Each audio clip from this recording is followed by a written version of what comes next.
ngomong-ngomong soal Ketua MK, Pak Mahfud, yang mungkin Pak Mahfud sudah banyak sekali ditanyain soal ini, tapi saya ingin memastikan saja, sebetulnya Pak Mahfud sudah punya feeling tidak ketika mengajukan permohonan perselisihan hasil pemilu itu ke MK, bahwa ini sepertinya ditolak. Sudah ada feeling itu dari awal? Saya ada feeling. Pikiran saya mengatakan ini memenuhi syarat untuk pemilu ini dinyatakan tidak sah. Tapi hati saya, feeling saya tidak akan ini. Karena saya melihat konfigurasi politik dan langkah-langkah sebelumnya, serta konsekuensi yang bisa timbul di tengah masyarakat. Nampaknya berbagai upaya dilakukan agar yang ada di pikiran bahwa logikanya ini harus diulang, tapi perasaan saya waktu itu, wah sulit banget ini. Sulit banget, oleh sebab itu sejak ditetapkan tanggal 20 oleh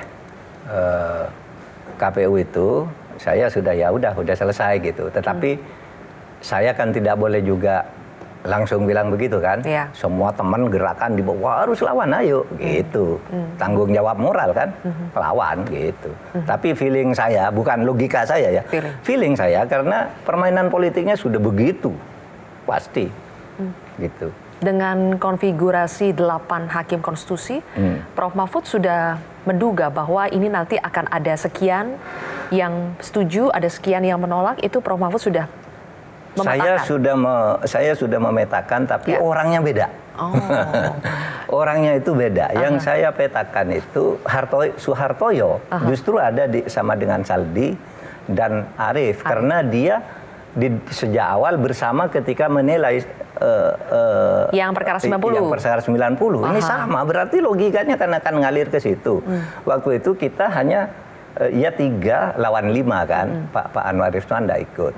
Tapi diusahakan mudah-mudahan satu ada masuk, kan gitu kan. Nah tapi ternyata si Pak Suhartoyo yang ke sini, kemudian ini yang ke sana ya. Ya sudah, kita itu tidak kaget dengan Pak Suhartoyo yang ternyata menolak. Saya pada saat vonis diucapkan hari sidang itu tidak kaget. Karena saya sudah mendengar sebelumnya, Hartoyo sudah berhasil digarap, jangan berharap gitu. Maksudnya digarap itu apa, Prof? Artinya tidak ikut rombongannya Arief dan Saldi. Sehingga saya tidak kaget, tapi sehari sebelumnya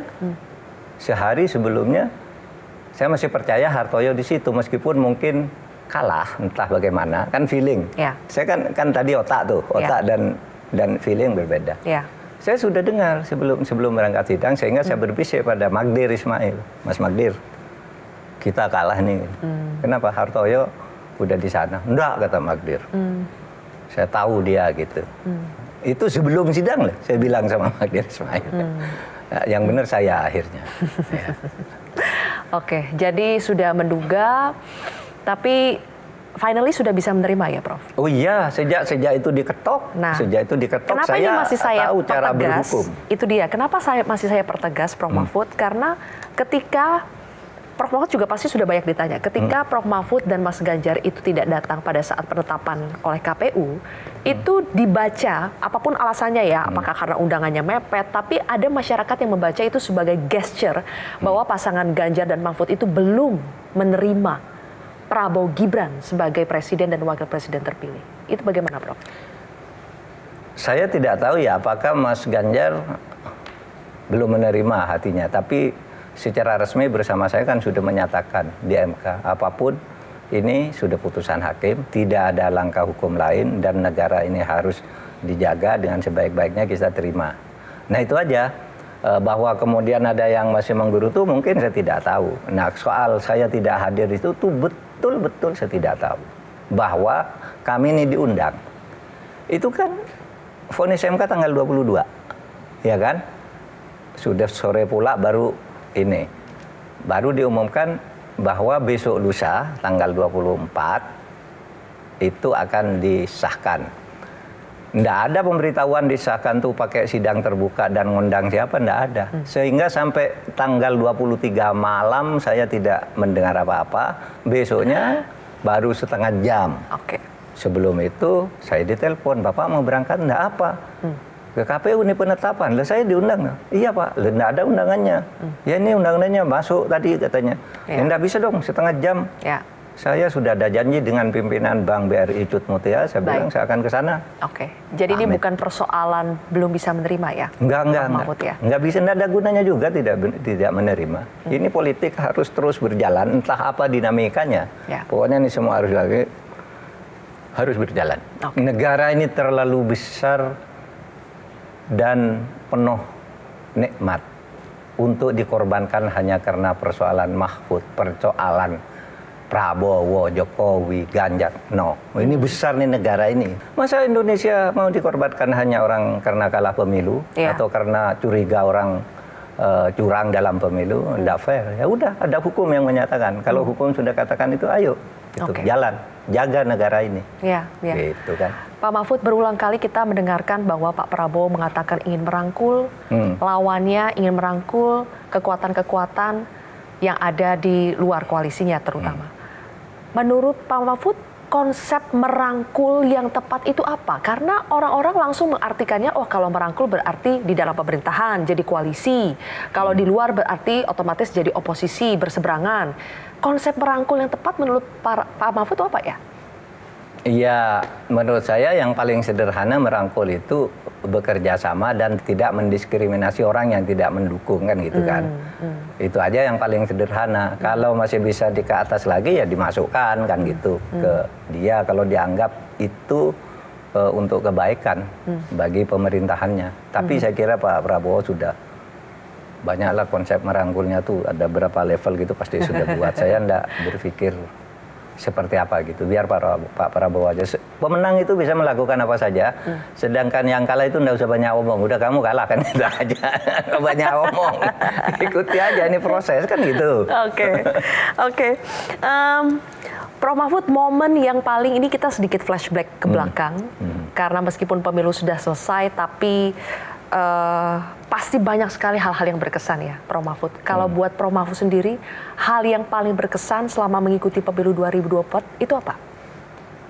Ya, saya kira sambutan masyarakat tuh bagi saya berkesan. Saya kan tidak pernah tampil di dalam sebuah kontestasi lalu disambut begitu banyak orang ya. Jutaan orang di seluruh Indonesia nih. Sekali forum bisa ratusan ribu di Semarang, Solo, Jakarta, Banyuwangi, di mana-mana gitu ya. Orang begitu banyak sehingga saya jadi banyak teman. Itu aja yang berkesan. Yang paling berkesan tuh selama musim kampanye saya enggak bisa istirahat, itu aja. Lalu seperti mimpi aja pada akhirnya. Saya tidak pernah istirahat, tapi dalam kegembiraan. Ketemu masyarakat gitu ya. Bicara tentang idealisme masa depan ini selalu gembira. Nah, sekarang itu sudah menjadi mimpi yang lewat. Nah, itu aja. Itu yang menjadi kesan bagi saya kampanye itu. Oke. Momen debat Cawapres berkesan nggak, Prof. Mahfud? Nggak, biasa saja. Ya berkesan dalam arti sebagai tontonan is okay gitu ya. Tapi kan sudah sering debat-debat kayak gitu dilakukan. Baik di Pilpres maupun di Pilgub maupun ya di kampus kan sudah sering-sering debat. Itu juga menjadi catatan lah bagi saya sebagai pengalaman. Sampai sekarang netizen masih banyak membicarakannya. Tapi tidak terlalu membekas juga.